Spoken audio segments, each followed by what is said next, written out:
नमस्कार, NokingNews.com में आपका स्वागत है। मोदी जी ने कह दिया है कि अब टीका घर घर आके लगेगा।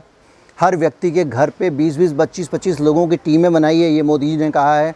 और लोगों के पास घर घर में जाइए और लोगों को टीके लगाइए। भारत में टीकाकरण बहुत ज़रूरी है। उनका कहना ये है कि ये 100 साल की सबसे बड़ी महामारी है और इसमें दुश्मन को और बीमारी को कभी कमज़ोर नहीं समझना चाहिए। ये सोचकर आप अभियान चलाइए। ये खबर आपने अखबारों में पढ़ी होगी। इस खबर में बीच में एक बीज और भी रोपा है इन्होंने, उस पर भी मैं आऊँगा, इस वीडियो में आपको बताऊँगा। और भी बहुत सारी बातें कही हैं। मैं चाहता हूँ इस पर एक चर्चा हो जाए और इसी नीयत से ये वीडियो बना रहा हूँ। कहीं मत जाइए, चैनल को सब्सक्राइब कर लीजिए। अगर आप इस चैनल को सपोर्ट करना चाहते हैं तो हमारा UPI ID इस वीडियो के अंत में आपको मिल जाएगा। एक बार कोड होगा उसके नीचे और डिस्क्रिप्शन में भी सबसे नीचे UPI ID है। आप हमको भुगतान कर सकते हैं, पेमेंट कर सकते हैं, धनराशि दे सकते हैं। अभी हाजिर हुआ।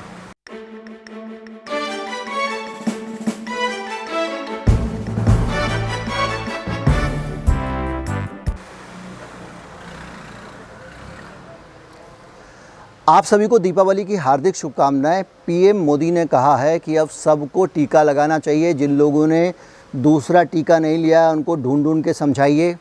उनका कहना यह है कि लोगों के अंदर कन्फ्यूजन है, गलतफहमी है, भ्रम है, उसको दूर करना चाहिए और उसके लिए एक ज़रूरी हो तो धर्म गुरुओं की भी मदद लेनी चाहिए। ये कहने का मतलब एक प्रधानमंत्री के ये है कि इस देश में बहुत सारे लोग ऐसे हैं जो धार्मिक कारण से टीका नहीं लगवा रहे हैं। ये अदा जो है एक हिडन मैसेज देने वाली, वो चुनाव से पहले डालना मोदी जी नहीं भूले हैं। भारत में अगर कहीं पे लोग टीके का विरोध कर रहे हैं या टीके के खिलाफ़ बोल रहे हैं तो उसके पीछे कहीं पे भी ना तो कोई धार्मिक कारण है, ना कोई धार्मिक हेजिटेशन है। उसके पीछे जो भी कारण हैं उतने हैं वो वैज्ञानिक हैं। मेरे पास आज तक इतने दिनों में एक भी टीका ऐसा नहीं आया, माफ़ कीजिएगा, एक भी मैसेज ऐसा नहीं आया, एक भी कमेंट ऐसा नहीं आया जिसने ये कहा हो कि हमारे धर्म के ख़िलाफ़ है या इससे हमारे धर्म को नुकसान पहुंचने वाला है या हमारे धर्म के लोगों के लिए ख़तरा होने वाला है, इसलिए मैं टीका लगवाना नहीं चाहता हूं। ज़्यादातर लोगों के मन में जो आशंकाएं हैं वो उनके स्वास्थ्य को लेकर हैं, उनके शारीरिक भविष्य को लेकर हैं, उनके अपने स्वास्थ्य को लेकर हैं और टीके के साइड इफ़ेक्ट्स को लेकर हैं। और इन सारी चीज़ों को जब तक मोदी जी खुलकर एड्रेस नहीं करते हैं तब तक ये सब बातें डायलॉगबाजी हैं और इनके ज़रिए लोगों के मन के अंदर जो वैक्सीन हेजिटेंसी है, जो वैक्सीन के प्रति लोगों के मन में आशंकाएं हैं, उनको दूर नहीं किया जा सकता। वैक्सीन के प्रति आशंकाएं दूर करने का सिर्फ एक तरीका है और वो तरीका ये है कि जो लोगों के प्रश्न हैं, लोगों के वाजिब सवाल हैं, उन सवालों का उत्तर दिया जाए। सबसे बड़ा सवाल ये है कि जो नेचुरल इम्यूनिटी वाला मामला है उसको अचानक और जानबूझकर सरकार नज़रअंदाज क्यों कर रही है, जब लगातार सीरो सर्वे आ रहे हैं। एम्स सीरो सर्वे कर रहा है, ICMR कर रहा है, WHO की देखरेख में सीरो सर्वे हो रहे हैं। तो उन सीरो सर्वे के डाटा को दिमाग में रखकर समाज की इम्यूनिटी कितनी हो रही है, कितनी नहीं हो रही है, इसकी तरफ ध्यान क्यों नहीं दिया जाता है। इसकी जगह हम लोग अमेरिका का जो पैटर्न है, डॉक्टर फाउची की तरह सिर्फ टीके की रठी क्यों लगाए हुए हैं। क्यों हम टीकाकरण करके कृत्रिम तरीके से ही वायरस से शरीर को परिचित कराना चाहते हैं। क्यों नहीं जो लोग नेचुरल तरीके से वायरस से परिचित हो चुके हैं उनको छोड़ देना चाहते हैं। मैं मानता हूँ वायरस ख़तरनाक है, मैं ये भी मानता हूँ कि वायरस लोगों की जान ले सकता है और मैं ये भी मानता हूँ कि वायरस कई लोगों की जान ले चुका है। लेकिन अगर आज आप ये पहचान करने की हालत में हैं, वैज्ञानिक तरीके से आप जान सकते हैं कि किस किस व्यक्ति का शरीर वायरस का मुकाबला करने में सक्षम हो गया है, तो उस व्यक्ति को टीकाकरण कार्यक्रम से बाहर क्यों नहीं रखा जा सकता।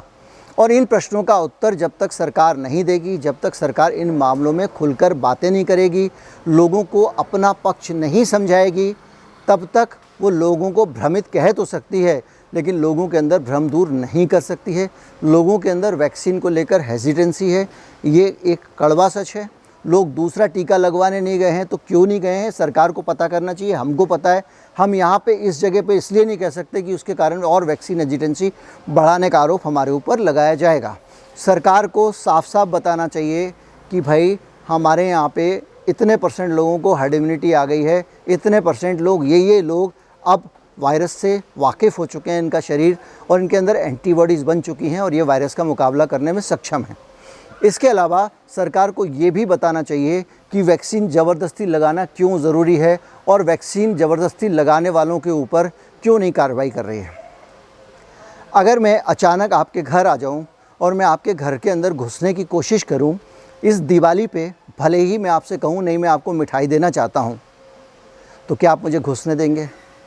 लेकिन यही अगर मैं आपको पहले से परिचित हूं, मैं आपको एक फ़ोन करूं और आपके घर की घंटी बजाऊं, तो पूरी संभावना है कि आप मुझे अंदर आने देंगे जब तक कि कोई और कारण ना हो।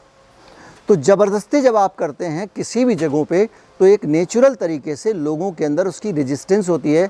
लोग उस ज़बरदस्ती का विरोध करते हैं, उसके ख़िलाफ़ बोलते हैं और उस ज़बरदस्ती को स्वीकार नहीं करते हैं। टीके की हेजिटेंसी की एक सबसे बड़ी वजह भी ये है कि जो सरकार की बेकरारी है, जो सरकार ज़रूरत से ज़्यादा डेस्परेट है, उसके कारण भी लोगों को लगता है कि भाई इनको क्या हो गया, ये अचानक ऐसा क्यों कर रहे हैं, कुछ गड़बड़ तो नहीं है। तो ऐसे में सरकार को ये भी दूर करना चाहिए।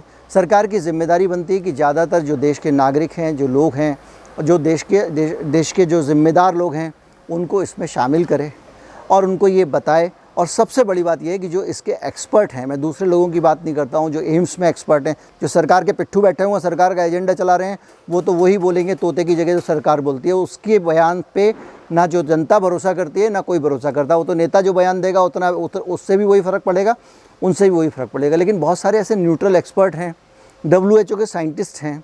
जब WHO के चीफ कह चुके हैं एंडेमिक आ चुका है भारत में, आप फिर भी मास वैक्सीनेशन करिए, लेकिन आप ज़बरदस्ती करेंगे ये गलत है। और आप 20-20, 25-25 लोगों का जो गिरोह बनाने की बात कर रहे हैं, याद रखिए एक ये फासिस्ट तरीका है, ये एक समानांतर सरकार बनाने का तरीका है। समानांतर कुछ इलाकों में कुछ लोगों का एक गैंग बन जाएगा, गिरोह बन जाएगा, जो इकट्ठे होकर लोगों के ऊपर दबाव डालेगा।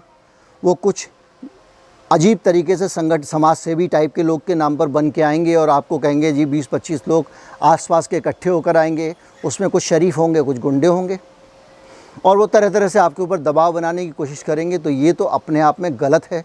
और ये वैक्सीन के लिए जो ज़बरदस्ती की घटनाएं आ रही हैं, ये उसी ऑपरेशन का एक हिस्सा है। मैं ज़्यादा इसको जोड़ना नहीं चाहूँगा, लेकिन जर्मनी में भी इस तरह से बहुत सारे पैरेलल संगठन बने हुए थे जो सरकार का जो एजेंडा था, नेशनलिस्ट एजेंडा, उसको ज़बरदस्ती लागू करवाते थे। ये रिकॉर्ड पे है। कम से कम भारत में इस तरह के फासिस्ट ऑर्गेनाइजेशन नहीं होना चाहिए। जो भी वैक्सीनेशन होना है वो वॉलंटरी होना चाहिए, लोगों को समझाना चाहिए और ये काम सरकार के लोगों को करना चाहिए, ना कि किसी संगठन को या कुछ फर्जी संस्थाओं को, जिनमें कुछ लोग वही सरकार समर्थक लोग होंगे और वो अपने अपने तरीके से चीज़ों को फोर्स करने की कोशिश करेंगे। मोदी जी ने इसके अलावा भी बहुत सारी बातें कही हैं, लेकिन मेरा आज का कंसर्न जो है वो सबसे ज़्यादा यही है। और उम्मीद करता हूँ कि वीडियो आपको अच्छा लगा होगा। अगर अच्छा लगा हो तो ज़्यादा से ज़्यादा लोगों तक पहुँचाएं। और इस वीडियो के ज़रिए ये समझने की ज़रूरत है कि सरकार का डेस्परेशन मोदी जी के विदेश यात्रा जाते ही अचानक से बढ़ जाता है, क्यों बढ़ जाता है, और इतना ज़्यादा डेस्परेशन के साथ में वो टीकाकरण का ऐलान क्यों करते हैं। और वो मौका अपनाया जाता है दिवाली वाला, जबकि आप उत्सव में लीन हो और उस बीच में आपका ध्यान इन सब चीज़ों पे ना जाए और उसके बाद में अचानक एक्शन शुरू हो जाए। उम्मीद करता हूँ वीडियो आपको अच्छा लगा होगा। अच्छा लगा हो तो ज़्यादा से ज़्यादा लोगों तक पहुँचाएँ। चैनल के बारे में जो भी आपकी राय है वो ज़रूर बताएं। कभी कभी लाइक भी कर दिया करें, शेयर करना तो ज़रूरी है ही। नमस्कार, जय हिंद।